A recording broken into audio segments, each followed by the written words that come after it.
guys. Welcome to Thoughtful Thursday. I'm Life Coach JJ Joshua at jj4insight.com.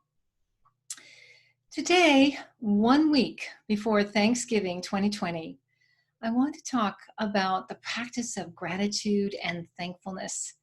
Now, there are hundreds of books and articles written about the many benefits to the practice of gratitude and thousands of hours of video about this topic. However, a lot of them do not cover the most important thing that the practice of gratitude, a specific kind of gratitude, can do for you, actually perform miracles for you. It's often not mentioned at all. And to demonstrate this, I want to share a story about Oprah Winfrey. Back in 1997, the Texas Cattlemen's Association sued Oprah Winfrey. And for 6 weeks, she was down in Amarillo, Texas. Amarillo, I think you say it. And she had to be in court by day and filming her show at night. The show must go on. And several weeks into this process, she was getting a little tired and, tired of hearing disparaging remarks about her and her show. But she had her favorite friend and mentor, Maya Angelou, on the show that day.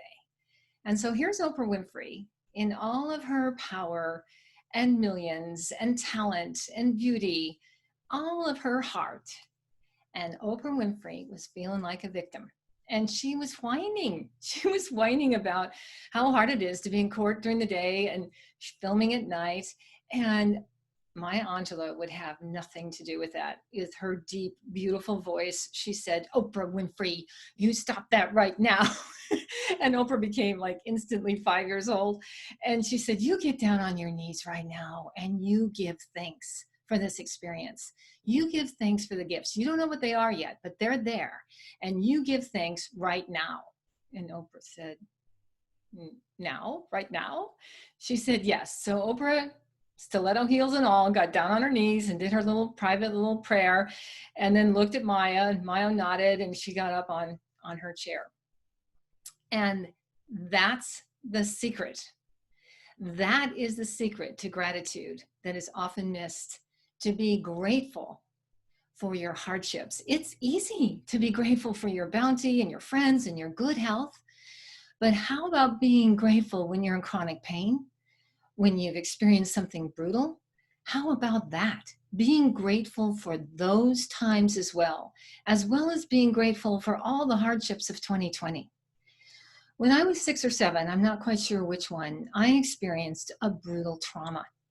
Fast forward 25 years later, I'm in therapy, a new therapist, and I told her the story, and she looked at me and said, "Yeah, well, that happened."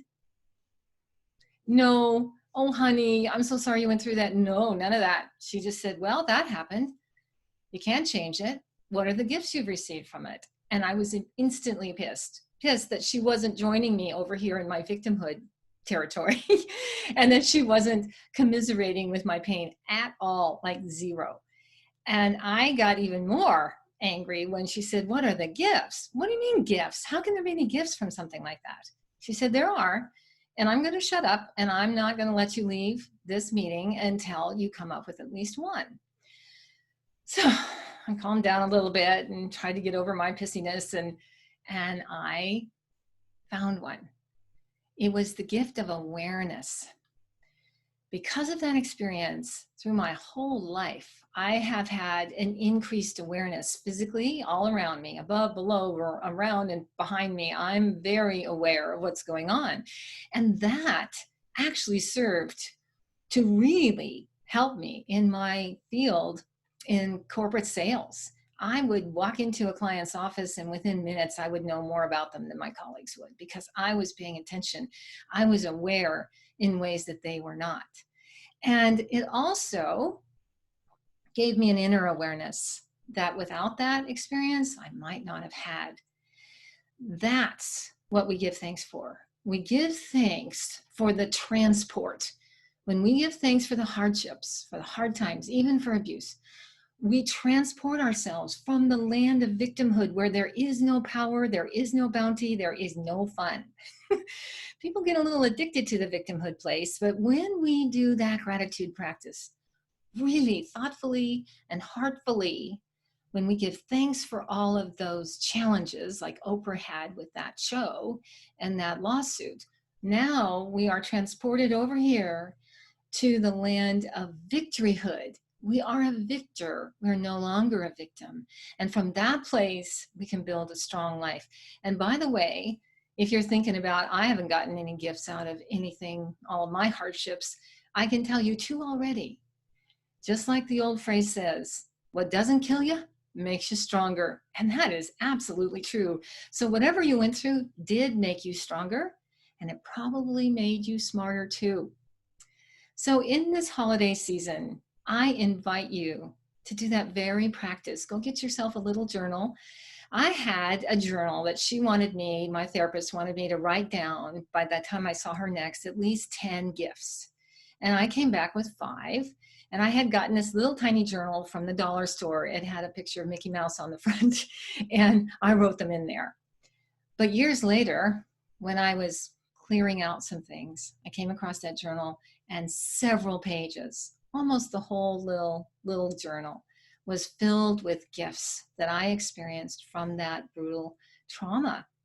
So I invite you to do the same. At least think about some of the hardest times in your life and participate in active alchemy, active healing, transporting yourself from the land of victimhood to the land of victoryhood.